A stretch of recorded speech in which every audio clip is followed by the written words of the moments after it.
Day to day news Bharat में मैं सुरभि गैरोला आपका स्वागत करती हूं। Day to day news Bharat आपसे वादा करता है कि हम पूर्णतः निष्पक्ष तरीके से पत्रकारिता करेंगे और हमारा कोई भी पत्रकार किसी से किसी प्रकार का उपहार या विज्ञापन स्वीकार नहीं करेगा, ना ही किसी को ब्लैकमेल करेगा। हम दबे कुचले लोगों की आवाज बनेंगे। Day to day news Bharat ऐसे लोगों के बारे में कोई खबर नहीं चलाएगा जो भोले भाले लोगों को बेवकूफ बनाते हैं और धोखा देते हैं, और हम लोगों की नजर में लोकतंत्र के चौथे स्तंभ को मजबूत करने की कोशिश करेंगे। हिमाचल में भारी बारिश ने एक बार फिर तबाही मचा दी है। पहाड़ों पर आफत की बारिश से भूस्खलन हो रहे हैं, सड़कें बंद हैं और जनजीवन पूरी तरह से अस्त व्यस्त हो गया है। कई जिलों में स्कूल और कॉलेज बंद कर दिए गए हैं और हालात इतने गंभीर हो चुके हैं कि मणिमहेश यात्रा को भी अनिश्चितकाल के लिए रोक दिया गया है। मनाली, कुल्लू और आसपास के इलाकों में ब्यास नदी का जलस्तर तेजी से बढ़ रहा है। कई जगहों पर नदी ने अपने किनारे तोड़ दिए हैं। रेस्तरां, दुकानों और घरों को पानी बहा ले गया है।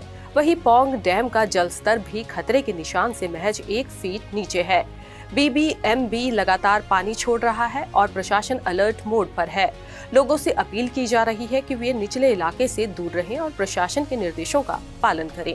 हिमाचल प्रदेश में लगातार हो रही भारी बारिश और मौसम विभाग के रेड अलर्ट के बीच हालात बिगड़ते जा रहे हैं। राज्य के विभिन्न हिस्सों में भूस्खलन के कारण सैकड़ों सड़कें बंद हो गई है। कई इलाकों में बिजली और पानी की आपूर्ति बाधित है। 7 जिलों में आज सभी शिक्षण संस्थान बंद हैं। मनाली और उसके आसपास के क्षेत्रों में भारी नुकसान हुआ है। व्यास नदी का जलस्तर तेजी से बढ़ रहा है, जिससे बाहंग, 14 मील और 15 मील जैसे इलाकों में बाढ़ जैसे हालात बन गए हैं। व्यास नदी में एक रेस्टोरेंट, शौचालय और कुछ दुकानें बह गई। मनाली लेह मार्ग और ओल्ड मनाली से बसुआ जाने वाली सड़कें बंद हो गई है। मनाली से कुल्लू के मध्य नेशनल हाईवे 3 बिंदु ढांकर के पास क्षतिग्रस्त हो गया है। वहीं मनाली से कुल्लू राइट बैंक पर वाहनों की आवाजाही बाधित हो गई है। वहीं मनाली में शेरे पंजाब रेस्टोरेंट को देखकर ही पानी के तेज बहाव का अंदाजा लगाया जा सकता है। अधिकतर हिस्सा नदी में बह गया और बस सामने की दीवार खड़ी रह गई। कुल्लू मनाली नेशनल हाईवे भी बहाव के कारण ठप हो गया है और यातायात को वैकल्पिक मार्गों से डाइवर्ट किया जा रहा है। मौसम विभाग ने चंबा और कांगड़ा जिलों के लिए रेड अलर्ट तथा कुल्लू और मंडी के लिए ऑरेंज अलर्ट जारी किया है।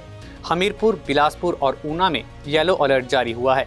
कई ऊंचाई वाले क्षेत्रों जैसे शिंकुगा दर्रा, कुकदी जोत, बारालाचा और रोहतांग में ताज़ा बर्फबारी भी दर्ज की गई है।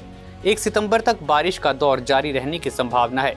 ऊना, चंबा, मंडी, कुल्लू, कांगड़ा, बिलासपुर और शिमला जिलों में स्कूल कॉलेज बंद रखे गए हैं। हिमाचल प्रदेश विश्वविद्यालय में भी शिक्षण कार्य स्थगित किया गया है। मणिमहेश यात्रा में भी बड़ा हादसा सामने आया है। पंजाब से आए 4 श्रद्धालुओं की मौत के बाद प्रशासन ने यात्रा को अनिश्चितकाल के लिए रोक दिया है। लगभग 2000 से ज्यादा श्रद्धालु बीच रास्ते में फंसे हुए हैं, लेकिन वे सभी सुरक्षित स्थानों पर है। नूरपुर में एक व्यक्ति की खड्ड में बहने से जान चली गई। बारिश से पिछले 2 दिनों में 47 पक्के और 98 कच्चे मकान क्षतिग्रस्त हुए हैं। इसके अलावा 79 दुकानें, 91 गौशालाएं और कुल 2394 करोड़ रुपए की संपत्ति का नुकसान रिकॉर्ड किया गया है।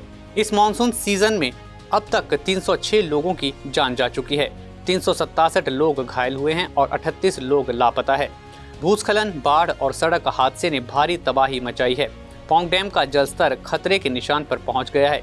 BBMB ने जलस्तर को नियंत्रित करने के लिए 75,000 क्यूसिक पानी छोड़ने की प्रक्रिया शुरू कर दी है। मंड क्षेत्र में खतरा बढ़ गया है और लोगों को सतर्क रहने की सलाह दी गई है। प्रभावित इलाकों में राहत कैंप स्थगित कर दिए गए हैं, जहां रहने, भोजन और स्वास्थ्य सेवाएं मुहैया करवाई जा रही है। प्रशासन पूरी तरह से अलर्ट है। तो फिलहाल हिमाचल प्रदेश में हालत बेहद गंभीर बने हुए हैं। बारिश, भूस्खलन और बाढ़ ने लोगों की जिंदगी को मुश्किलों में डाल दिया है। प्रशासन राहत और बचाव कार्य में जुटा है, लेकिन मौसम विभाग के अलर्ट के बीच खतरा अभी टला नहीं है। हम सभी लोगों से अपील करते हैं कि मौसम की चेतावनियों को हल्के में ना लें, प्रशासन के दिशा निर्देश का पालन करें और सुरक्षित स्थानों पर रहें। हमारी टीम आपको पल पल के लिए अपडेट देती रहेगी। फिलहाल के लिए इस बड़ी खबर में इतना ही। आप बने रहिए day to day news Bharat के साथ, क्योंकि आगे भी हम लाएंगे देश दुनिया की हर बड़ी खबर सबसे पहले और सबसे सटीक। चैनल को लाइक, शेयर और सब्सक्राइब करना ना भूलें।